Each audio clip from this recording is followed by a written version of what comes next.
Idol ano, pag may amplifier tayo at gusto natin i-connect itong ating B8 sa ating amplifier, so pag ginamit natin ito idol sa ating amplifier, ang kinagandahan lang nito, nagiging wireless receiver natin ito sa ating amplifier. So through Bluetooth yung connection natin dito, kung magagaling man sa ating cellphone, dadaan dito sa ating B8 sound card through Bluetooth. Tapos kung gagamit man tayo ng microphone, mapa-dynamic man yan or mapa-wireless, itong ating dynamic mic o ang ating wireless microphone, dito na natin siya i-direct sa ating microphone input ng ating amplifier. So hindi na natin dito idol padaanin yung ating microphone dito sa ating B8 sound card. Dahil pag ito ay pinadaan pa natin sa ating B8 sound card, so may posibilidad na lalakas yung ating music, mahina yung ating microphone. So dito idol, ang ginawa ko lang dito idol na connection, ito ay 3.5 to dual RCA dito sa ating B8 sound card.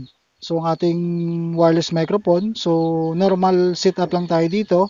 Yung output ng ating wireless microphone papunta rito sa ating input ng ating microphone. So dito idol sa connection ng ating B8 to amplifiers, ito lang connector na gagamitin natin. Itong 3.5 to dual RCA. So output lang natin ng ating B8 sound card, itong monitor output papunta sa input ng ating amplifier. So ang ating dual RCA na to idol, i-input natin ito sa ating amplifier.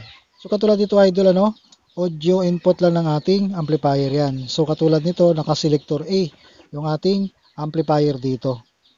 So dito naman idol sa output ng ating wireless microphone o wireless receiver. So nag-output tayo dyan. Papunta naman dito sa input ng ating microphone input ng ating amplifier. So magkaiba yung connection natin dito idol lalo pag gumagamit tayo ng mixer ano. Dahil itong ating B8 sound card pag ginamit natin sa ating mixer, so yung ating wireless microphone dyan ay dumaan dito sa ating B8 sound card. Pero dito idol sa ating amplifier, connection dito sa ating pang microphone, ano? Pwede tayo mag-video okay dito through Bluetooth yung ating cellphone dito sa ating B8 sound card. So ngayon, ito yung bukod lang, no? Nakabukod yung ating microphone dito sa ating B8.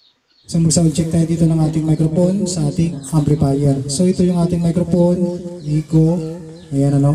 So dito na magko-control ng ating volume ng ating microphone dito. Dito idol sa ating wireless receiver, pwede naman tayo dito mag-control ng volume ano. So may volume ng ating microphone dito, ito volume A at saka volume B. Dahil dalawa yung ating microphone dito. So dito ang ating B8 sound card idol, yan yung ating connection para sa ating music, itong B8 sound card. So dito idol, through Bluetooth ang connection dito natin ng ating cellphone papunta rito sa ating B8 sound card. So kung magkakanta tayo gamit itong ating cellphone, so nagiging wireless na siya, no?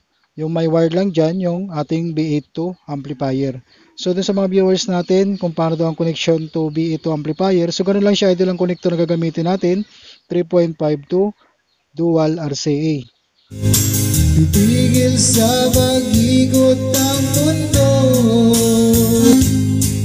Huwag sana akong kalimutan.